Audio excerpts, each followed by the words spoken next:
Hey guys, this is Real Appalachia with Shane. And Melody. And welcome to 2024. That's right. We thought we'd never make it, did we? I know. What a long 2023. Actually, it went by really fast. It did, but maybe for video-wise, maybe. Yeah. I don't know. We've been off the rails for a little while. But yeah, and we hope that you guys have missed us because we have missed you guys. Oh gosh, it feels good, but it feels kind of... Strange, yeah. I feel It does. Off our game a little bit. It does. We'll come back. We'll get back into it, yeah. That's right.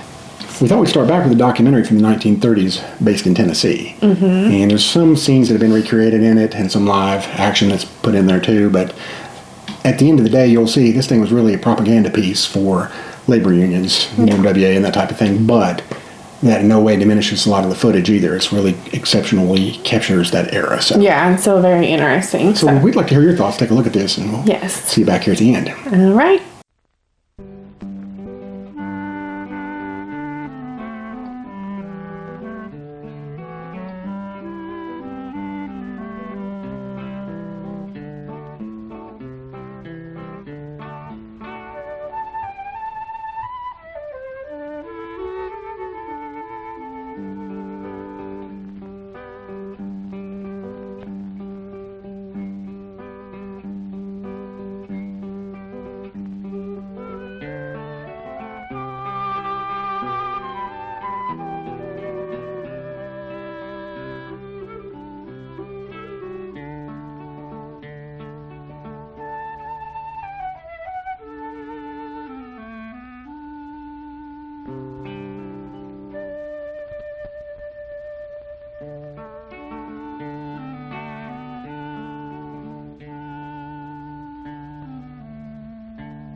In the heart of America, in the wooded mountains of the Alleghenies, under the Tennessee sky, the blue edge of the mountains, the plateau of the Cumberland, the forgotten Cumberland, where the trees were slashed down, the forest destroyed, and the lumber mills were left to rot, the roofs of the mills torn off by the wind and weather of the mountain.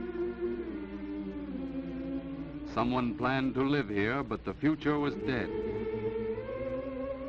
The mines mostly abandoned, the coal ripped out, abandoned to the mountain floods. There was little left for a man to live on, but that little had to do. Tons of slate and rock, pounds of coal. But those few pounds meant food, so they went down again into mud and darkness, the rotting timbers and the smell of dynamite smoke. The plateau of the Cumberland, a bad land, ruined houses and ruined people.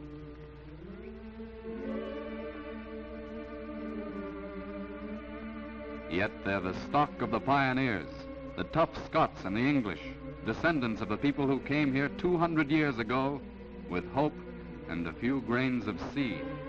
These are the same faces. The fifth generation. The soil gives nothing.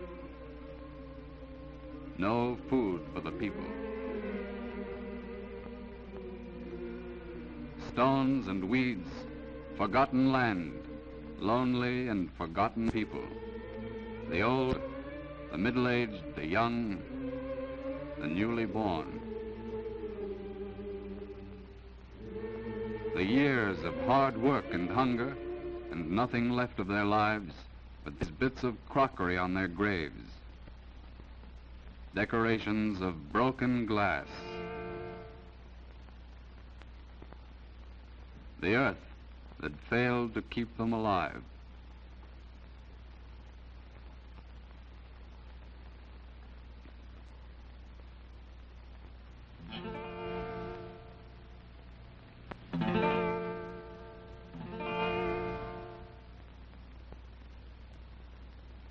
When the side of Mrs. Williams' house collapsed, her husband found another deserted home in another village. They moved to the place called Crow's Roost. The village called Who'd have thought it? The village called There Ain't No. Some of the families went down into the valley, hearing there was work down below. Work and food, work and life, maybe a new start and a decent pair of shoes and maybe electric light. Plenty of work, 11 hours a day, $6 a week. The trees torn out, the mines ruined to make a dividend, the people drawn down into the towns and robbed there. The same greed ruled the valley and the mountain.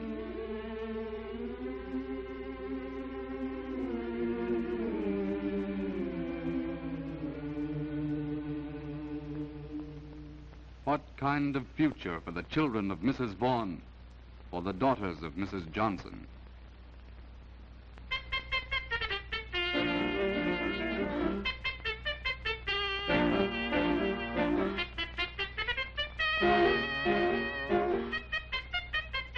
The school was a new beginning, a link between the towns and the mountains.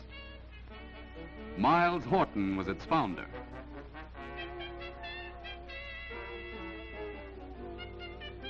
He came out of the lonely Cumberland and returned to it again with an idea. To build a school, to go out to the people, to teach them to think in common and to act together.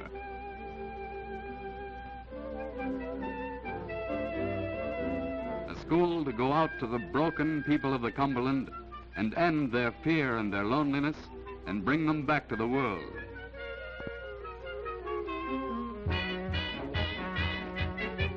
For they are the stock of the first pioneers, tough, clear-headed, brave.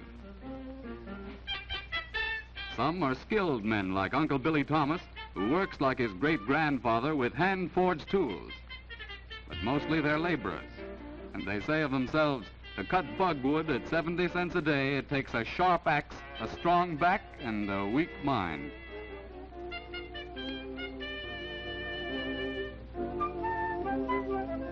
The school was trusted by the neighbors. It taught them the dances that their fathers had forgotten, the dances of a long time ago when the community was happy and prosperous.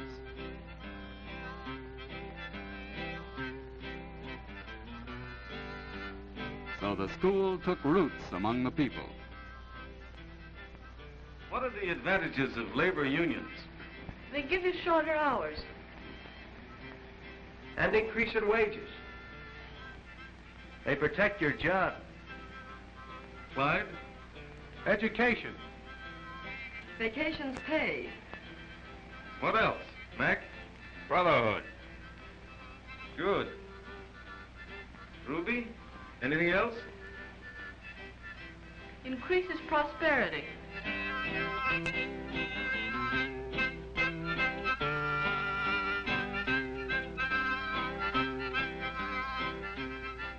Work and study. Students from the mill of the mountain. They learn the principles of organization, history, science, economics. What are the problems of the world? How to unite the Cumberland people. Why there is poverty and why there is war. How to build a house for their neighbors on the mountain. How to organize, how to conduct a meeting, the rules of order and discipline.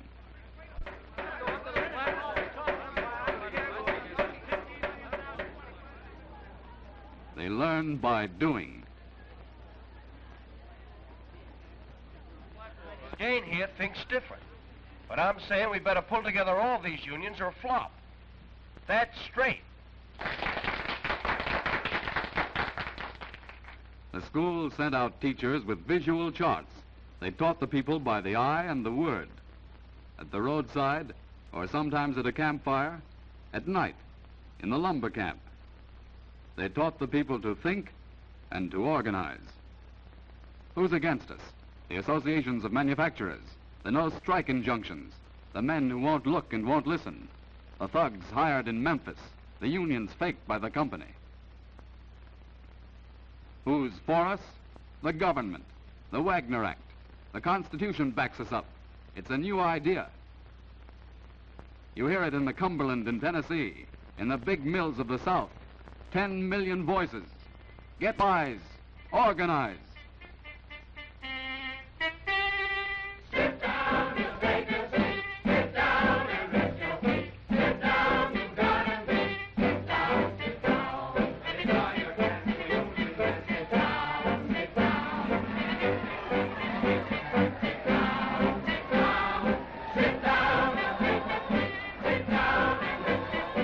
Chattanooga and Minneapolis, New York to San Francisco. Do you hear them? Seattle and Pennsylvania. It's in the air, coast to coast. Get wise. Organize. Sit down. Sit down. Sit down. Sit down. There's a new spirit in the factories, in the lofts of Massachusetts, and the mills of the Tennessee Valley. They're not alone anymore. They've got a union.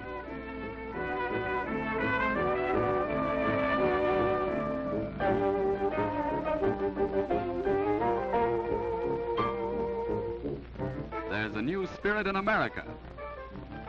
Men and women are more than machines. They've got a union, coast to coast. The people of the Cumberland are not alone.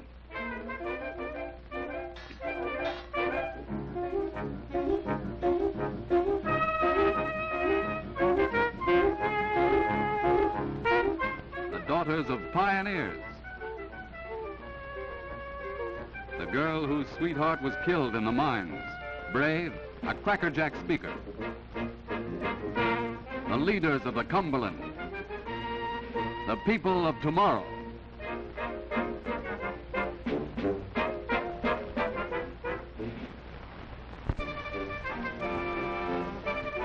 The school and the unions working together. Training the young people to organize. Training a new generation determined that there be no more waste, no more disease. The families no more burned out and lost. The folk of the Cumberland no longer alone. Sing it high, sing it low, sing it down and let it go. Jump way up and let it come down. Swing your lady round and round. Oh, sing it high, sing it low, swing it twice and let it go. Kick her in the shins, knock it down, swing that down, round and round. Ah, sweet lemonade, take a lady from me. Oh, take a lady, lean like a fish and dance that gal to lose her religion. Her legs go right, hips go wrong, and make your honey and promenade on. Oh, take a lady by the rear, run that lady with a great bunch of ears. Back to the city with a war cheese, around that tent you did not see. Oh, chicken in the breakfast, cutting up toe. Swing your lady for the do-see-do. Oh, take that lady and make the basket. Right arm over and left arm under, swing with a swing and swing like Sunday.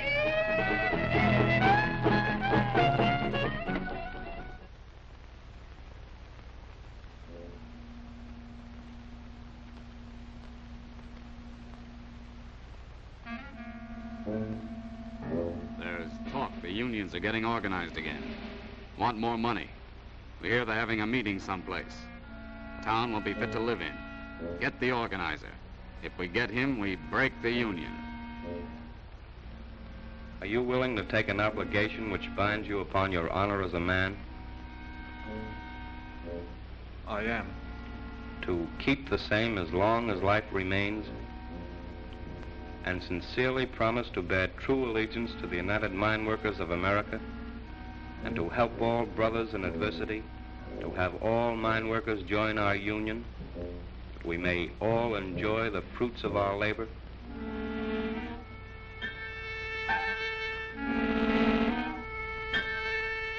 It's a kind of a craze, this stuff. First the mines, then the girls down at the knitting mills, and then that folk school on the mountain.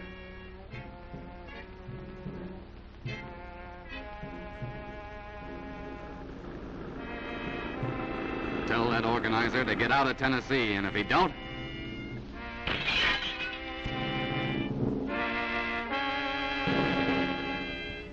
Sooner or later, I knew it was coming. First the note, and then it was deadly quiet for about 3 days. I knew they were up in the hotel watching me. I went up Carey Street in a hurry. I knew it was coming. It was on Carey Street. I knew it would be this way. I got to get to Jeff's place. They killed Frank last month, shot in the stomach 4 times. I got to get out. No chance. They'll wonder where I am. It's here. I got to get out.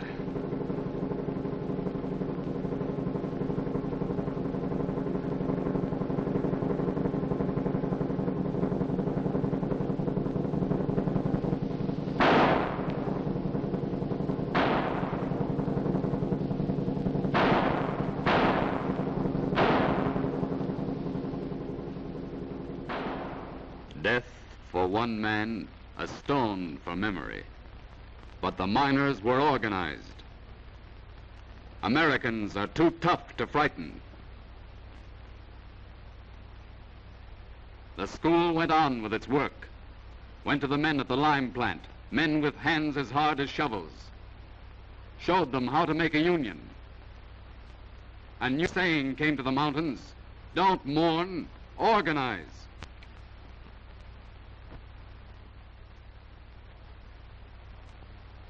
July 4th, 1937, a new kind of Independence Day. The town of La Follette shut down for the labor rally.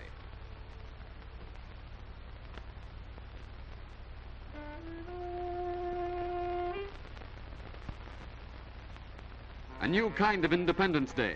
No more terror, no more insecurity, no more gangsters, no more fear in the streets.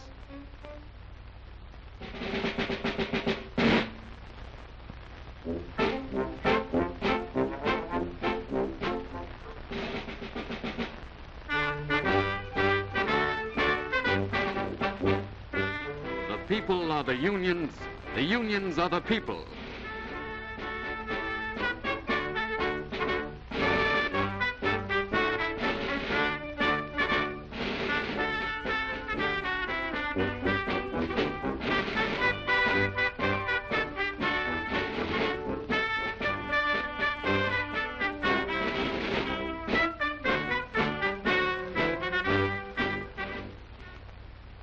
Folks, says the announcer, have a good time and don't eat too much. It's a wonderful day and go to it.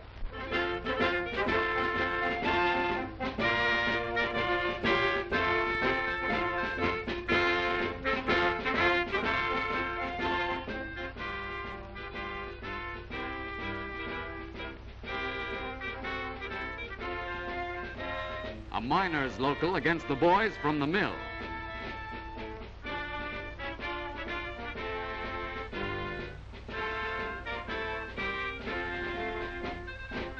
Miners aren't doing so good.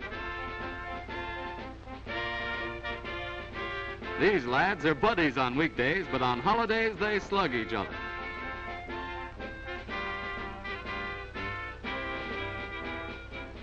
And in this corner, the oldest married couple, 49 years. The oldest American sport, hog calling.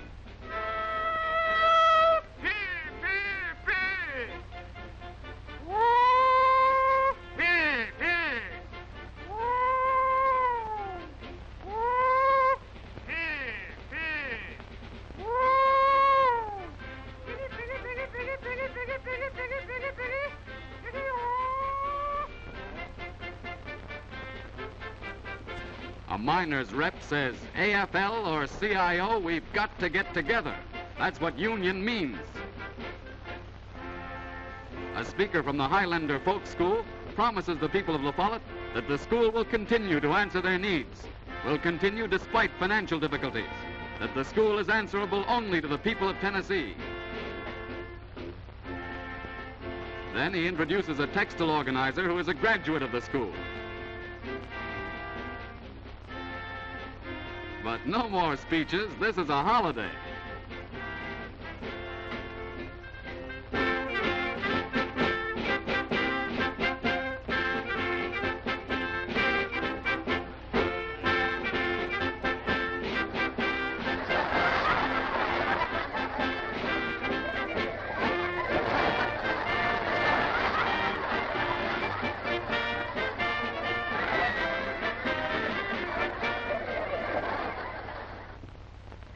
Youth takes over. A new generation. Daughters of miners, daughters of lumbermen. They've got strength and they've got nerve. The children of union men in a union town. They've got courage and hope and clear heads. And they're going to need them, for the bad lands remain. The rotting houses on the mountain. The people must be fed.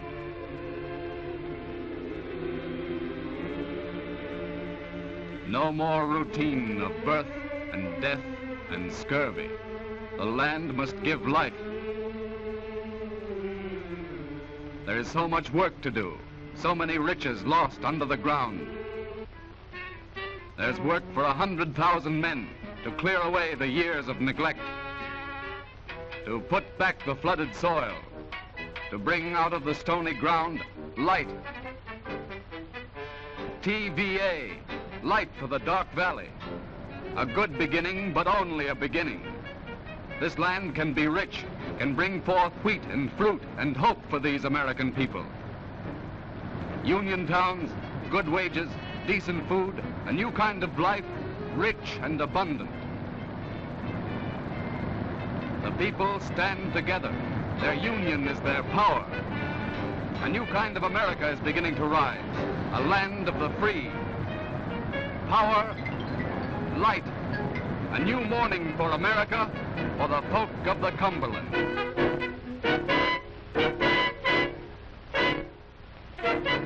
All right, we hope you guys enjoyed this, and if you did, give us a thumbs up, subscribe to our channel if you haven't, tell your friends about us, because it's a new year and a new us, and we're back at it. So much so that I have to add a little tidbit in. Did you know this is the first project that Elia Kazan, I think it's how you pronounce his name, worked on? No. He went on to work on the waterfront, he was a major director, huge director. Yes. But anyway, this is the first project he worked on as an assistant director. And I didn't know that until you told me, and now you guys know. So. All right. All right, well, we'll see you on down the road.